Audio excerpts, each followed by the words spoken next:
Salut à tous! Aujourd'hui dans C'est quoi, je vais vous expliquer ce que sont les coordonnées d'un vecteur. Imaginez, vous êtes en train de jouer une partie d'échecs.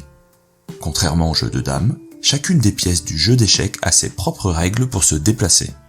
Mais comment faire pour décrire précisément chacun de ces déplacements? Eh bien grâce aux coordonnées d'un vecteur. Prenons un exemple. On s'intéresse au déplacement de cette pièce. On note son point de départ A et son point d'arrivée B. Dans une vidéo précédente, on a vu qu'un déplacement pouvait être schématisé à l'aide d'un outil mathématique appelé vecteur. Je vous invite à aller voir cette vidéo si vous ne l'avez pas encore vue. On a donc obtenu le vecteur AB.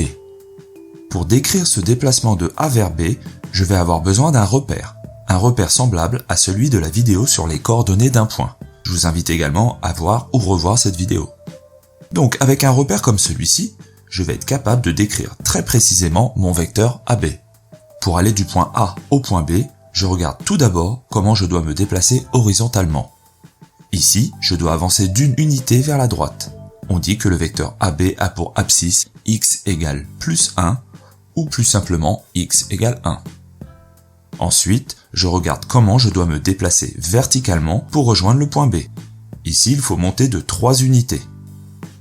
On dit que le vecteur AB a pour ordonnée y égale plus 3 ou plus simplement y égale 3.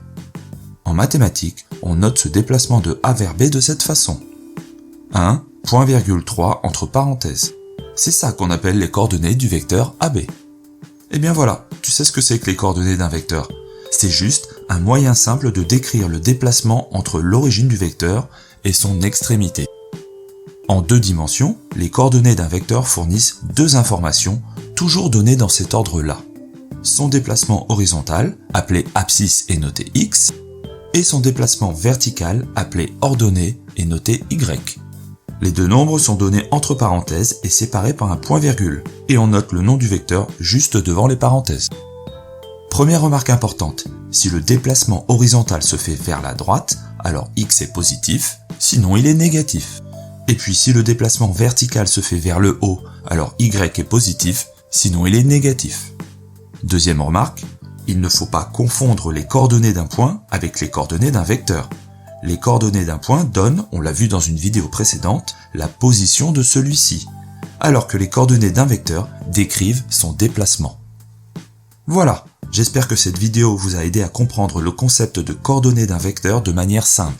Si vous avez des questions, n'hésitez pas à laisser un commentaire. Je vous invite aussi à liker la vidéo et à vous abonner à la chaîne. Et je vous dis à bientôt.